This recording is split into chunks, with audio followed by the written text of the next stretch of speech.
Modulo Yuji raised Gojo Satoru as a kid. Not trained him, not fought alongside him, raised him from when he was little. Before Jujutsu High, before Toji, before any of it. And here is why that matters.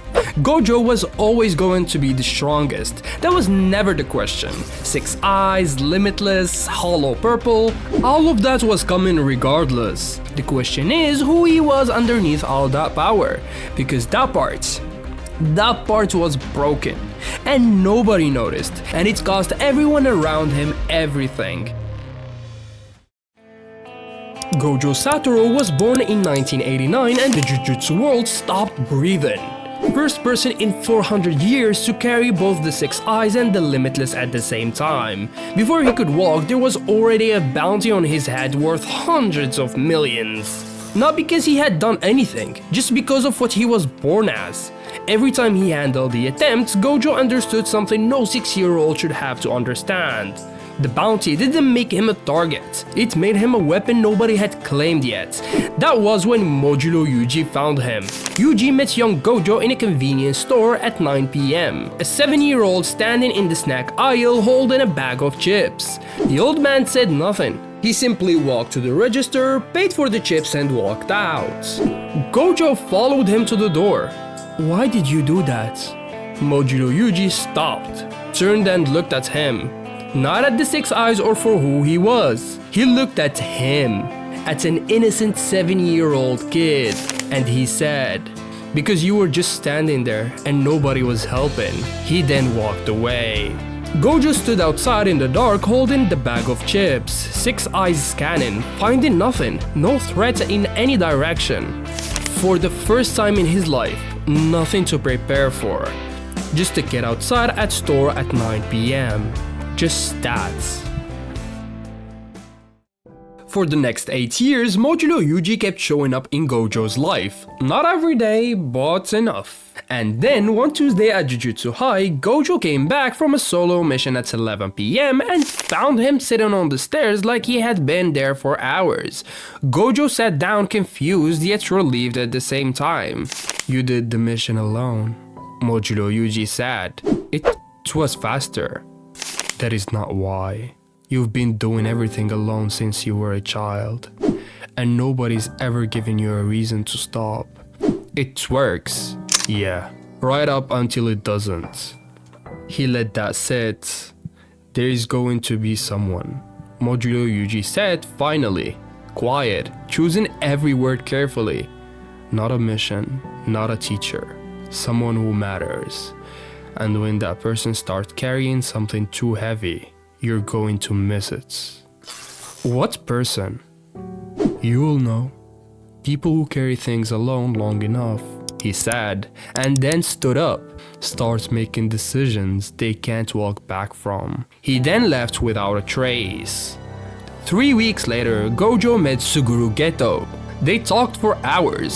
Gojo couldn't remember the last time that had happened. For the first time in his life, Gojo felt connection. Walking back that night, Modulo Yuji fell into step beside him. Gojo didn't look at him. "It's him, isn't it?"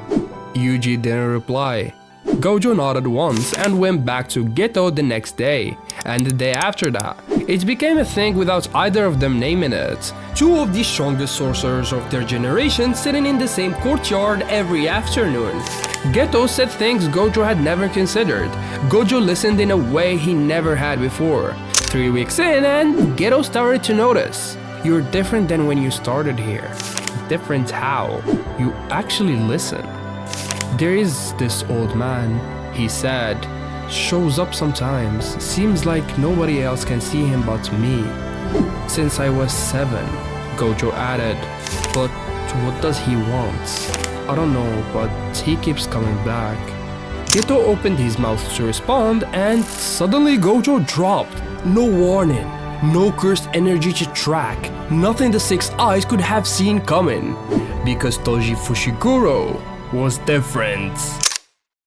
Geto caught him before he hit the ground. 3 weeks of sitting in the same courtyard every afternoon had taught him something about Gojo that nobody else in the Jujutsu world knew. The half second before Gojo's body registered something wrong, his breathing changed. Geto felt it because he knew Gojo this time more than ever. Gojo's 6 eyes were still running. They were always still running, scanning everything, finding nothing that should have been able to do this. This wasn't supposed to happen yet. In every version of this timeline, Toji Fushiguro arrived during the escort's mission while Riko Amanai was still alive. But Modulo Yuji had distorted something by being here. By appearing consistently in the life of the most monitored child in Jujutsu world for 15 years, Toji was offered a huge bounty to track the mysterious figure that was influencing the Honored One. He spent 3 months tracking Gojo. He noticed the way Gojo Satoru had started moving differently than someone with 6 eyes and limitless. Toji found it unsettling.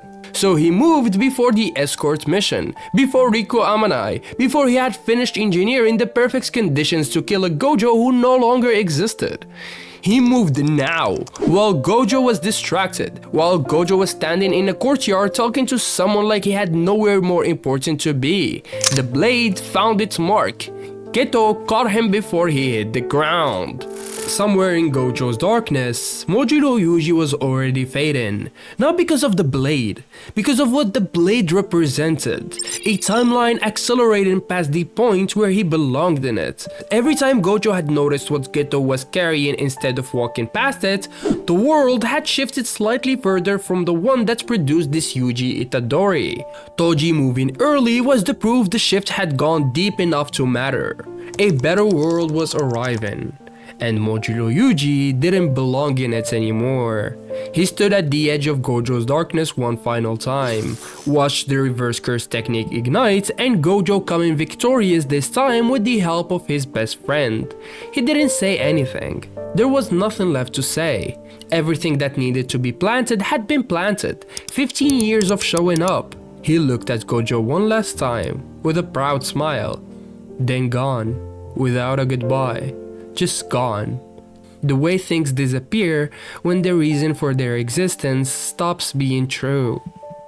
Gojo opened his eyes, Geto beside him, the most powerful sorcerer alive, sitting on the ground outside Jujutsu High, reaching for something at the edge of his awareness that the 6 eyes couldn't locate. A convenience store at 9 PM, gone. The Jujutsu High stairs at 11 PM, gone. Every memory, just gone. He would spend the rest of his life occasionally reaching for something at the edge of his memory that was never there when he looked directly at it. And the new timeline arrived quietly. Geto never fell, because Gojo had been paying attention, because Gojo was always there for him. Geto stayed, and staying changed everything. Kenjaku's plan lost its most critical piece. The calling game never happened the same way. Yuji Itadori was born into a world that was fractured but not shattered. Gojo's students felt the difference without being able to name it.